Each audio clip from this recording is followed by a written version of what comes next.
what do you attribute it to that allowed you guys to break through and you guys didn't stall out where Yeah. so many franchisors do stall out? You know, that crazy statistic, 84% of all franchisors never get to 100 units. And, you know, every year we have 400 new franchisors and 400 come off the board. But what do you attribute it to, Justin, on how you guys broke through? And I guess it does come back to your background in Annie Ann's and understanding infrastructure and who you had to bring on, I would think is part of it, right? Yeah. Listen, it would be nice to be able to kind of succinctly say, hey, here are the one, two, or three things. I think that, as I reflect back, I think this is kind of a no duh thing is, listen, we were dealing with soccer and youth soccer. We could appeal to like total addressable market's pretty big with soccer, Mm-hmm. right? So boys and girls. I know I-9 does really great with soccer as well. Boys and girls, I think the changing demographics of the United States, there's a population growing that loves the sport. I think that like we started to, this is hindsight. Sure. I think parents, the more that you're convenient. We're going to places, right? There was Right. like specs of things that we were just doing that we didn't really know that this was part of the success of it. But like, I don't think you can ever be too convenient for your customers. I think that we were Right. also in a space, I-9 was the same way, is the same way, of a space that was somewhat under-professionalized, meaning we had, I think, Yeah. a lot of well-meaning people who are pouring themselves into children, and I've had some great coaches. So have you, it's like, but there's a volunteer coaches often that, are kind of by accident. Maybe they're good with kids. Maybe they know the sport. You're right. It's rare. Maybe they're both. Right. Right. And so I think what you have with hopefully any healthy franchise system, and even in the very beginning, is like, how do you effectively leverage, I think, the experience that's being gained by not only the franchisor, which means adding people to your team, but also like the franchise community. And this is like often quoted, but I'm not sure if it's often like practiced, especially when it's emerging, when you're like just trying to put out fires, trying to sell franchises. I mean, early on, we put together a franchise advisory council. I mean, Mm-hmm. even when we were really small, it was just like, How early on? How many franchises did you have? I think at the time, maybe 40 franchisees. Okay, that's a good number. But even before that, maybe we had 25. You could, invite them to Jared's living room and we'd all sit Right. around. What do we need to count?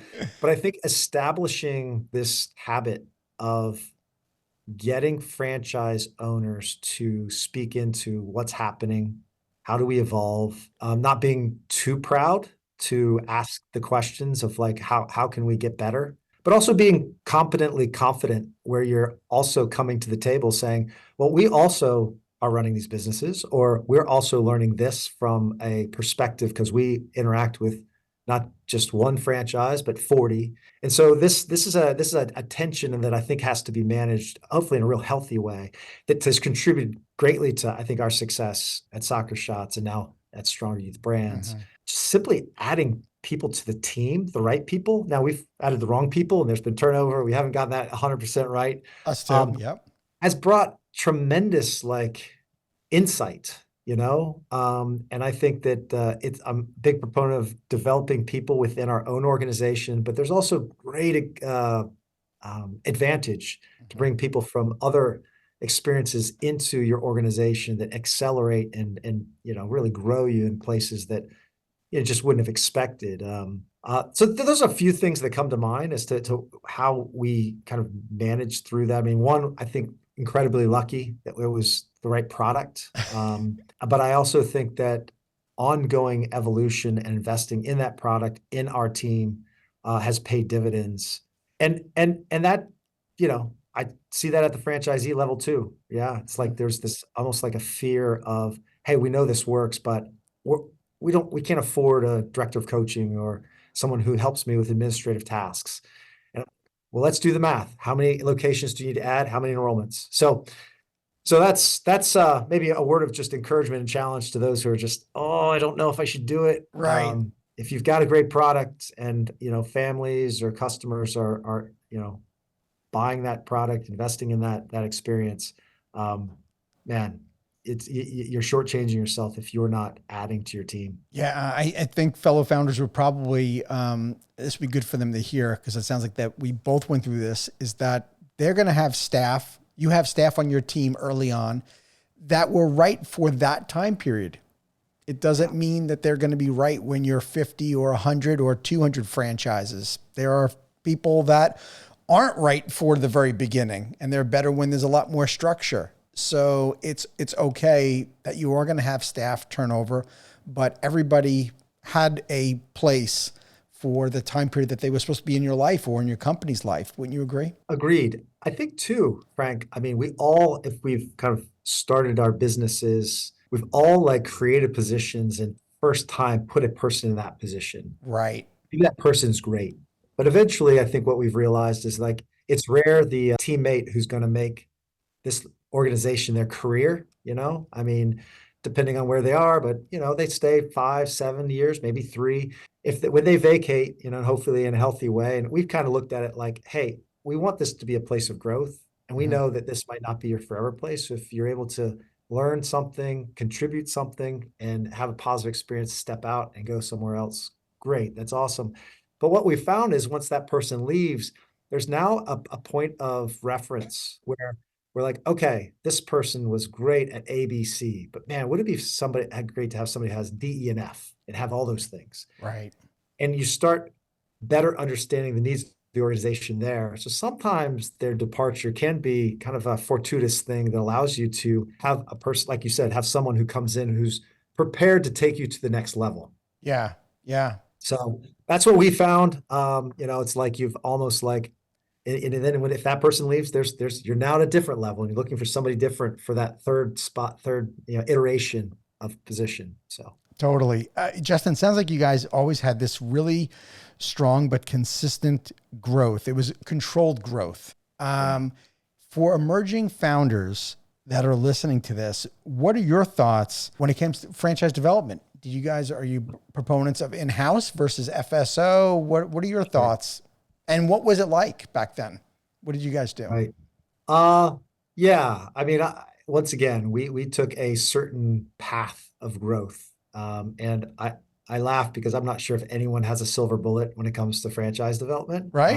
No, I And don't know. I'm waiting to hear yeah, right. it. I'm still looking for it too. So if listeners are like, "Hey, what's the secret sauce?" I unfortunately don't have all the ingredients. I can tell you kind of what we did, what Right. we've kind of felt like has worked and what hasn't.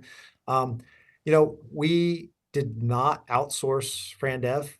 We never have. We did try, the broker route for a period of time, but never went all in that route. And I think some of that was several years ago. I think that our particular industry is now better known Hmm. for brokers, that folks who would be able to understand and articulate this. I mean, one of the challenges I think we face in our types of businesses, Frank, you probably experience this too, is there's not a bricks and mortar. You don't have a line going out. You don't have Right. compared to Annie Ann's. I mean, you walk by the pretzel shop and you're like, oh, that smells amazing. Gets a sample. You understand the business model. For a lot of even our customers, our families, they're with their daughter at a soccer shop, maybe at their park program. They're 8 other kids, and they're like, oh, this is great. What they don't maybe understand is there's dozens of these Right. in a territory that comprise a business.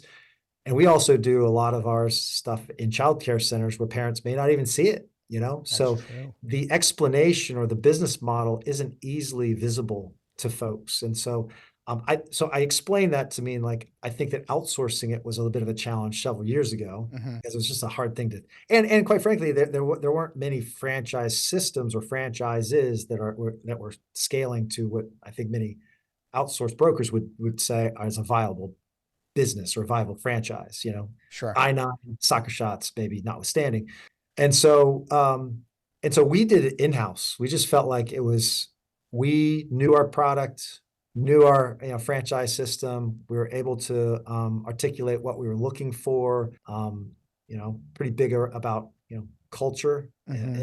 in our arena, and trying to find core value fits. We didn't always get it right. I mean, but we felt like in-house was for us, the best way to do it. Now, it was slower, I think, growth. I mean, I know that there's a number of reputable brokers who, bring in dozens and dozens of candidates. Wasn't our experience. And so that's kind of what we've done, and felt like if we have a strong business model that our franchise owners validate, that our FBR scores are strong, Mm-hmm. that we will find good people. Now, of course, we do social media and we do a lot of other things to kind of get the word out about the opportunity. And we've been able to grow through, employees who have moved from one territory, become a franchisee another place, franchise partners who have recommended family and friends. So we've grown that way pretty effectively. But it hasn't been, it hasn't been like, hey, get to 100 units in 3 years type deal. Thank you for tuning into the Emerging Franchise Brands podcast. For additional insights, guest applications, and to stay connected, visit us at efbpodcast.com. The Emerging Franchise Brands podcast is for entertainment purposes only, and the views expressed do not necessarily represent those of Emerging Franchise Brands, its host Frank Fiume, or Emerging Franchise Group, LLC. Any discussed franchise or investment opportunity requires thorough investigation, obtaining proper disclosure documents, and expert consultation before making any investment decisions. The podcast and its host do not offer professional advice or endorsements, and they hold no responsibility for actions, representations, accuracy, or consequential damages related to the podcast content.